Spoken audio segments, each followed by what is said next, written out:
जरा रुक कर सोचिए, अगर ये दुनिया बिना मकसद के होती तो इसमें इतना सटीक हिसाब क्यों होता?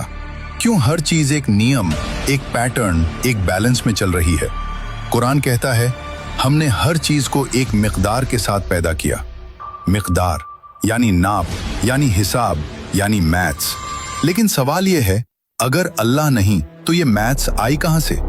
यूनिवर्स बोलता नहीं लेकिन कैलकुलेट करता है। सितारे टकराते नहीं क्योंकि उन्हें पता है कहां रुकना है। धरती 1 डिग्री भी अपनी एक्सिस से हट जाए तो जिंदगी खत्म। ये इत्तेफाक नहीं, ये डिजाइन है। अब इंसान को देखिए, वो कहता है मैं रैंडम हूं, मेरी जिंदगी चांस है।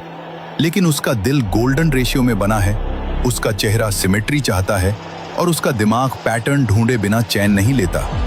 क्यों? क्योंकि इंसान उसी सिस्टम से आया है जो मैथ्स में बोलता है। साइकोलॉजी कहती है इंसान को सबसे ज्यादा दर्द तब होता है जब उसे मीनिंग नहीं मिलती। पैसा हो, शोहरत हो, आजादी हो, फिर भी खालीपन। क्यों? क्योंकि पेट खाना चाहता है लेकिन रूह सवाल पूछती है। कुरान कहता है आंखें अंधी नहीं होती, दिल अंधे हो जाते हैं। ये कोई शायरी नहीं, ये साइकोलॉजिकल डायग्नोसिस है। आज का इंसान सब कुछ देख रहा है, नासा, एआई, क्वांटम फिजिक्स, लेकिन खुद को नहीं देख पा रहा क्योंकि उसने दिल को बंद कर दिया है और सिर्फ दिमाग को भगवान बना लिया है। मैथ्स हमें सिखाती है अगर इक्वेशन में एक अजम्पशन गलत हो तो पूरा आंसर गलत। और इंसान की सबसे बड़ी गलत अजम्पशन क्या है? मैं खुद काफी हूं। कुरान कहता है इंसान सरकश हो जाता है जब खुद को बेनियाज समझता है। यही ईगो है, यही एरर है। अब कॉन्शियसनेस की बात। साइंस कहती है कॉन्शियसनेस ब्रेन का केमिकल रिएक्शन है।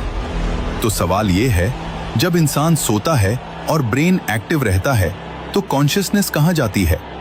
जब इंसान मरता है तो ब्रेन बंद होता है, लेकिन कुरान कहता है रूह चली जाती है, खत्म नहीं होती। मैथ्स में एक कॉन्सेप्ट है इन्फिनिटी। हम उसे समझ सकते हैं लेकिन पकड़ नीड्स तक दे। ठीक वैसे ही अल्लाह को समझा जा सकता है, डिफाइन नहीं। और यही कुरान की फिलॉसफी है। अल्लाह को माइक्रोस्कोप से नहीं, खुद को छोटा करके देखा जाता है। इसीलिए कुरान न लेक्चर्स देता है न फॉर्मूलाज। वो सवाल करता है, क्या तुम सोचते नहीं? क्या तुम समझते नहीं? क्या तुम अकल से काम नहीं लेते? मैथ्स बताती है कि यूनिवर्स ऑर्डरली है। साइकोलॉजी बताती है कि इंसान मीनिंग के बिना मर जाता है। और कुरान बताता है कि मीनिंग सिर्फ अल्लाह से आती है। अगर अल्लाह नहीं तो मैथ्स अंधी है,